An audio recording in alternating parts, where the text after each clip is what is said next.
ఓం శ్రీ మహాగణాధిపతయే నమో నమః. శ్రీగురుభ్యో నమః. హరి ఓం.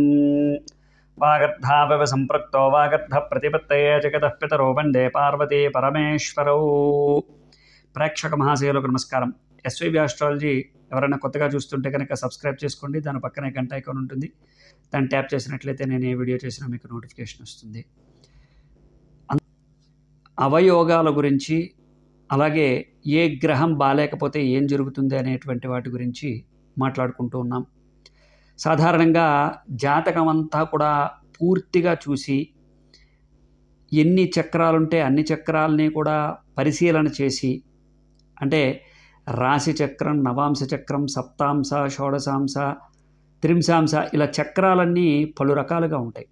అంటే ఒక రాశిని 10 రకాలుగా ఆలోచన చేసి ఏ రాశిలో పుట్టినా 12 రాశుల్ని కూడా 360 డిగ్రీలలోనూ కూడా పరిశీలన చేస్తూ ప్రతి గ్రహము కూడా ఆ జాతకుడికి ఏ విధంగా ఉపయోగపడుతోంది అనేటువంటి విషయాన్ని, అయితే ఈ జాతకాన్ని పరిశీలించేటప్పుడు కొన్ని యోగాలు, కొన్ని అవయోగాలు, ఋషులు చెప్పినటువంటి మాటల్లో కొన్ని మనం తెలుసుకోబోతున్నాం. ప్రధానంగా దుష్ప్రభావాలు అంటే ఏదైనా ఒక నష్టం జరగబోతోంది, వాళ్ళ జాతకంలో గ్రహాలు బాలేదు, లేకపోతే వాళ్ళ జాతకంలో ఏవో ఎన్ని పూజలు చేసినా కానీ ఫలించట్లేదు అంటే ఈ అవయోగాలు కొన్ని కారణం. ఈ అవయోగాలకి ఎలాగ పరిష్కరించుకోవచ్చు, వీటన్నిటినీ కూడా మనం ఒక్కొక్క అవయోగం గురించి మాట్లాడుకుంటున్నాం. అవయోగము అన్నా దోషము అన్నా ఒకటే. ఈ దోషాల్ని పరిహరించుకోవటానికి మనకి శాస్త్రం చెప్పినటువంటి విధానాలతో పాటు ఈ దోషాలు ఎలా వస్తున్నాయి, ఏ గ్రహం ద్వారా వస్తున్నాయి అనేటువంటిది కూడా చెబుతూ ఉన్నాను. ముఖ్యంగా ఇప్పుడు చెప్పబోయే ఒక దోషాన్ని మృతయోగము లేదా మృతియోగము అని పిలుస్తారు. మృతియోగము అంటే కేవలం చచ్చిపోవడం అని మాత్రమే కాదు, కేవలం మృతి చెందడం అనేటువంటి మాటని సమాజానికి ఉపయోగపడేటువంటి వాడు పుట్టనైననేమి వాడు గిట్టనేమి అనేటువంటి పద్యంలో ఎలాగైతే మనకి చెప్పారో, అంటే తల్లిదండ్రులకి కానీ సమాజానికి కానీ ఏ విధంగానూ ఉపయోగం లేనటువంటి వాడు పుడితేనేంటి పోతేనేంటి అని శతకంలో ఈ విషయాన్ని స్పష్టంగా చెప్పారు. అదేవిధంగా మృతియోగము అని ఋషులు దీనికి పేరు పెట్టడానికి గల కారణం ఏంటి అంటే, దీంట్లో ఈ అవయోగంలో ఉండేటువంటివన్నీ కూడా సమాజానికి ఏ విధంగానూ కూడా ఉపయోగపడనటువంటి వాడికే ఈ అవయోగం ఉంటుంది.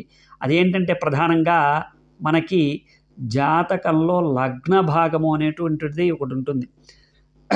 జాతకంలో లగ్నం నుంచి 3వ స్థానానికి అధిపతి అయినటువంటి వాడు నీచగ్రహాల సాంగత్యంలో కానీ, షష్ఠ, అష్టమ, వ్యయస్థానాల్లో బలహీనపడి లేదా పాపగ్రహం చేత చూడబడుతూ, పాపగ్రహం చేత సంయోగించబడుతూ, పాపగ్రహం చేత, ఉదాహరణకి మీకు ఇక్కడ ఈ రాశి చక్రంలో చూసుకున్నట్లయితే వృషభ లగ్నానికి 3వ స్థానాధిపతి చంద్రుడు.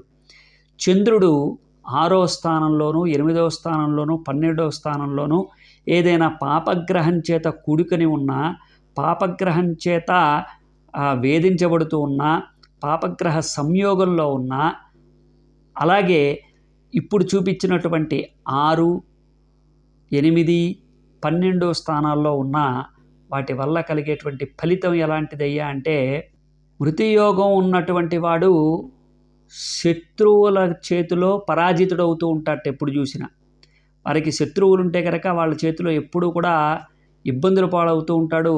శత్రువుల దగ్గరికి వెళ్ళి ఎప్పుడూ కూడా తన్నులు తిని మళ్ళీ పారిపోయి వెనక్కి వస్తూ ఉంటాడు. అలాగే సోదరులు అనేటువంటి వాళ్ళు ఉండరు. అదేవిధంగా నిర్బలుడు, నిర్ధనుడు ఈ విధంగా ఉంటాడు. అని వదిలిపెట్టేసి ఏవేవో పనులు చేస్తూ తన జీవితానికి సంబంధించినటువంటి ముఖ్యమైన కార్యాలన్నిటినీ కూడా వాయిదా వేయటం లేదా ఆలస్యం చేయటం చేస్తూ ఉంటాడు.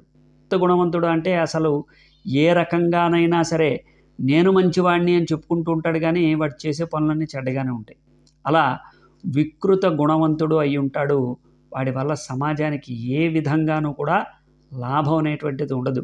ఆ శ్లోకం ఏం చెప్పబడుతోందో ఒకసారి మీరు కూడా వింటే దాన్ని మీరు సరిగ్గా అర్థం చేసుకోవచ్చు.